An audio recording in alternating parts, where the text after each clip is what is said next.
La femme au chapeau. N'est-ce pas un nom étrange pour un portrait? Pourquoi le peintre a-t-il choisi de caractériser cette femme seulement par son chapeau?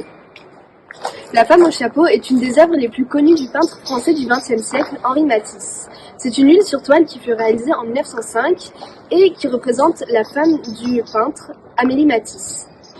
Le tableau mesure 80 cm de hauteur et 60 cm de largeur et fait partie du fauvisme. Donc qu'est-ce que c'est le fauvisme? Le fauvisme est un mouvement qui est fondé sur la simplification des formes et sur l'utilisation des couleurs pures juxtaposées afin d'intensifier l'expression. Cependant, ce portrait il a suscité un scandale à cause des taches de couleur de la femme. Aujourd'hui, ce portrait est exposé au musée d'art moderne à San Francisco. Ce tableau semble être un portrait d'appartement.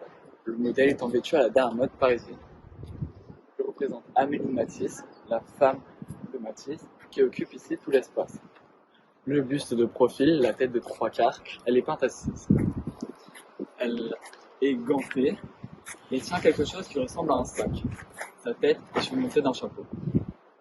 Des cheveux rouges briques, le visage vert et un chapeau multicolore.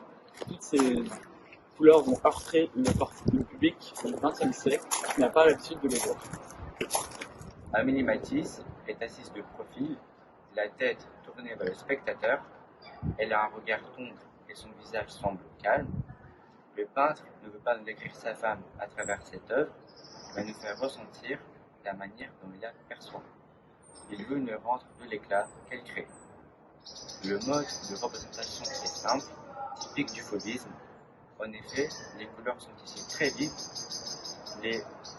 Les touches rapides et les couleurs vives traduisent les émotions de l'artiste.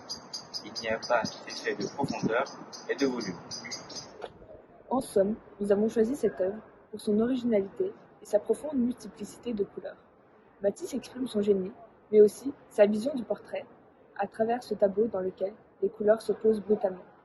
Il met en lumière les sensations, les émotions qu'il ressent en tant qu'artiste. Ce tableau emblématique, qui appartient au mouvement du fauvisme, témoigne de la mode parisienne de l'époque à travers la posture calme qu'adopte Amélie Matisse.